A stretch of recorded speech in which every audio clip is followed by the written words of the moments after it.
I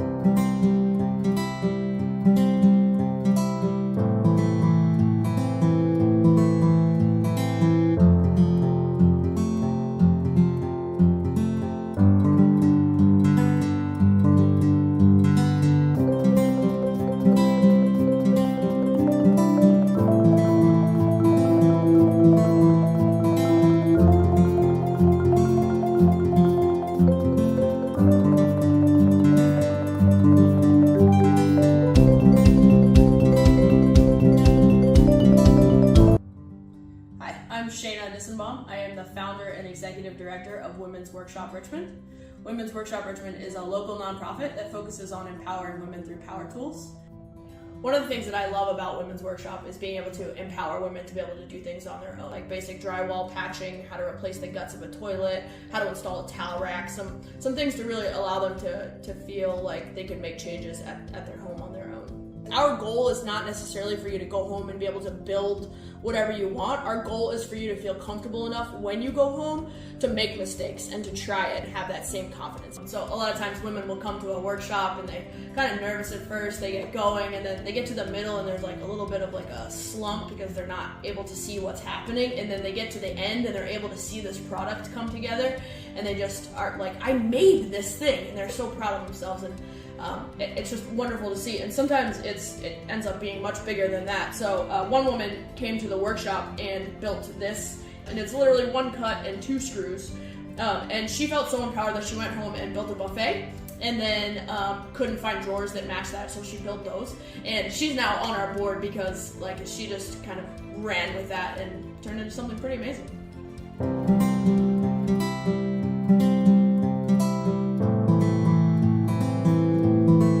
The people that receive the yellow bag are currently going through cancer treatments. We recognize that this can be a very isolating time, very lonely, very emotionally tumultuous time with a lot of unexpected variables. And what we wanted to do is we wanted to show our support to those that are going through cancer treatment, that they are not alone during this time, that we are out here and we're thinking about them, and we are just wanting to let them know that they are not alone on their journey. So our yellow bags are really durable and really nice, and they will contain a blanket and a lot of other comfort care items. I had the privilege to meet one of the most courageous and selfless persons I have known during a cancer support group meeting. I sat back in awe of Patty Trace. Patty was emotional at times because her battle had not been easy. Patty shared her story as her inspiration for the yellow bag. I was presented a bag and have given several bags to cancer patients going through chemotherapy. To witness the light in their eyes ignite as they go through each hand-picked item with a message and a story included in the bag. Hearing the story of the lady who was fighting her own battle, wanting to lighten the load of other individuals in chemotherapy, is selfless. Patty has stepped outside her struggles in cancer to bless others during their struggle is beyond heroic. Well done, Patty Trace.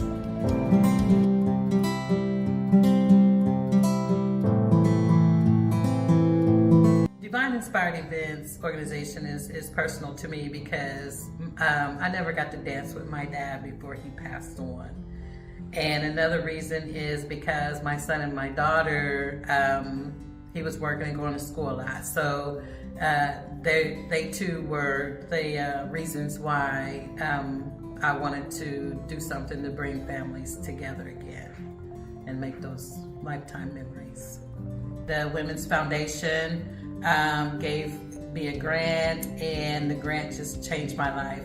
It just changed everything in a positive way for our organization. The grant successfully helped us to purchase decorations and things like that to make our dances successful. A few years back, we had a dad and daughter attend one of our dances, and a month later he had passed on. And so that being said, you know, that's why we really love what we do, because we're bringing those memories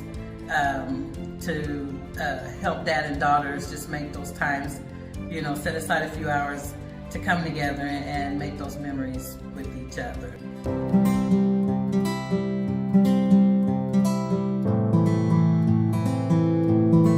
So Curiosity Corner is an active learning play space.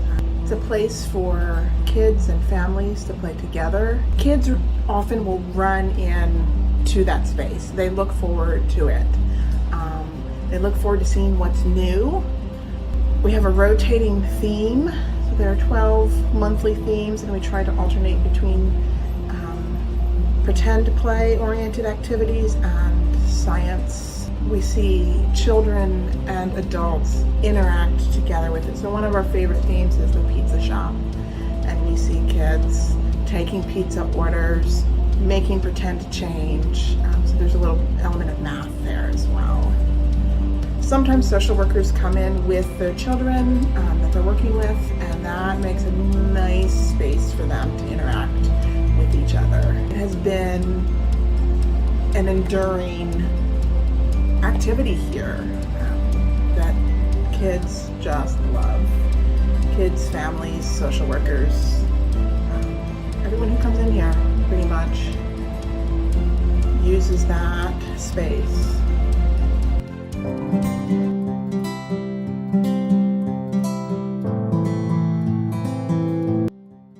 The Calm Down Corners have been fantastic for our center. There are 3 spaces in our building that the girls feel safe to go into. And there's a variety of sensory objects that they can pull from, or they can read a book, or they can sit in there with nothing.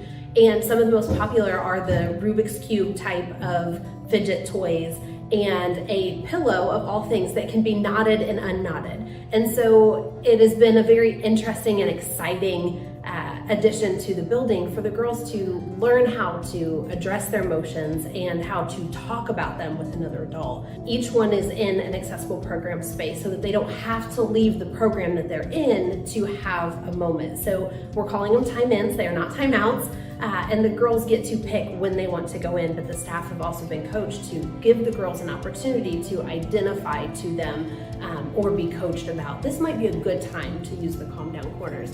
And just yesterday, we had one of our 1st and 2nd graders who, there's a lot going on in this little girl's world, more than most adults could handle. And yesterday was just too much for her. We had moved from one activity to another, and she was feeling some really strong emotions about something that happened at school. And she quietly went to her adult and said, I need a minute. And she was safe in the Calm Down Corner. She could cry, she threw the pillow down. Like, it was a safe place for her to express those emotions. And after a few minutes, she was able to come out and rejoin program. And having those spaces for the girls to identify their emotions, to come back to a place where they can participate in programming has been huge. Recently, we had a lot of the staff trained in youth mental health first aid, and we provided an ACEs training to them so that they could understand the trauma that goes behind some of the girls and what they're bringing to us. And that has changed how the staff use the Calm Down Corners and how we talk to the girls while they're in the Calm Down Corners. They can do a pre and post, just kind of check in with the staff, how they were feeling before, how they were feeling after. And some of the girls can't identify before they go in, but when they come out, they're ready to talk to one of the adults that are here. And it has been a game changer for our program. And I don't mean that lightly. I mean, it has been a game changer.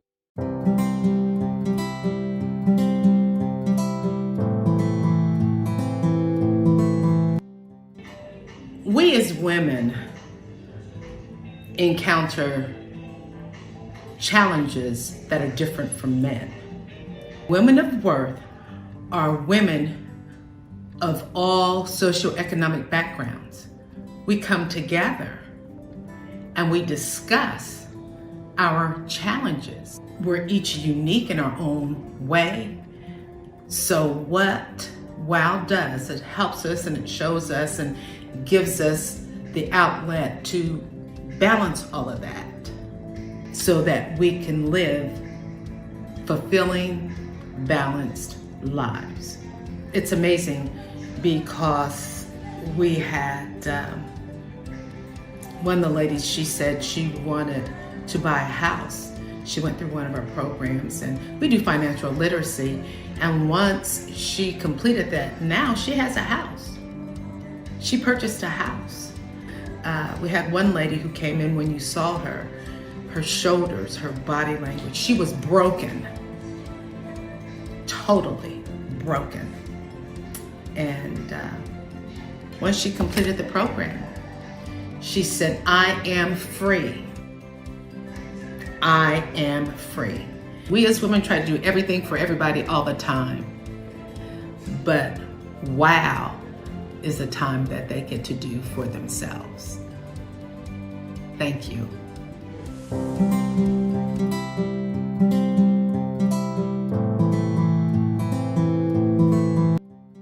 So Pearl's Kitchen Table is the newest project of Open Arms Ministries.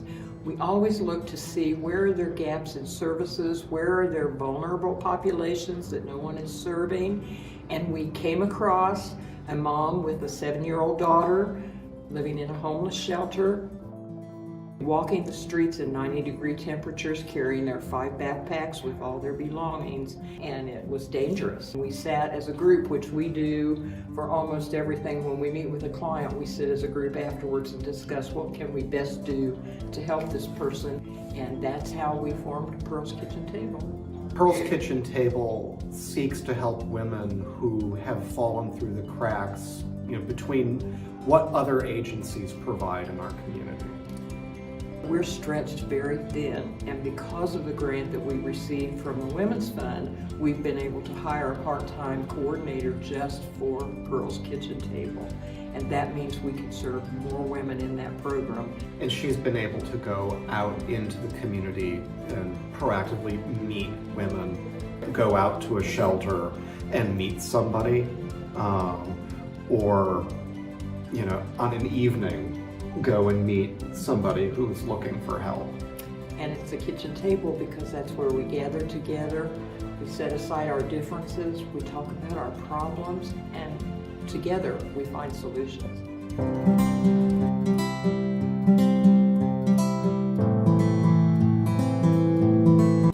We have been fortunate with the Women's Fund to work with, this is our 7th group of girls, and the girls that we work with are nominated by teachers and other counselors as girls that might need some extra support or would benefit from being around other positive girls. And so in the past it's been a class of all females, and this year Steph Huber and I took it on as like an outside club, and we've met with these girls once a week. We try to focus on self-esteem and working on ourselves first, and so we talk about confidence and self-awareness and how we communicate with one another and how we support other females. And so seeing that helping each other just makes life way easier is an awesome thing. And so we try to give them skills for independent living once they get out of here, and seeing that they don't have to be in a relationship to be happy. They can be, right? But that's not what makes them happy necessarily.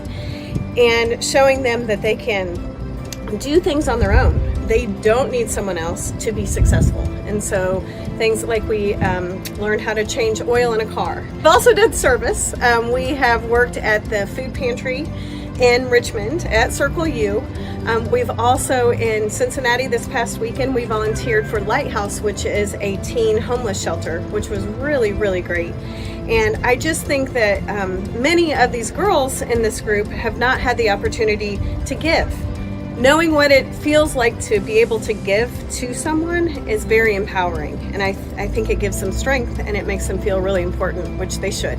We just finished our weekend trip, and that was funded by Women's Fund. It was just amazing. So by getting these girls ultimately out of Richmond and going to towns such as, it's not even very far, Columbus, Ohio, Cincinnati, Indianapolis, we've gone multiple times, and they see other things and they have different perspectives and gain new experiences that then they can bring back to our community, and it gives them hope and something to work towards, and they see that there are other things out there, and it's so powerful. It's just really great, and I appreciate that we have seen such growth in these girls. It has been just so positive. It's just been great.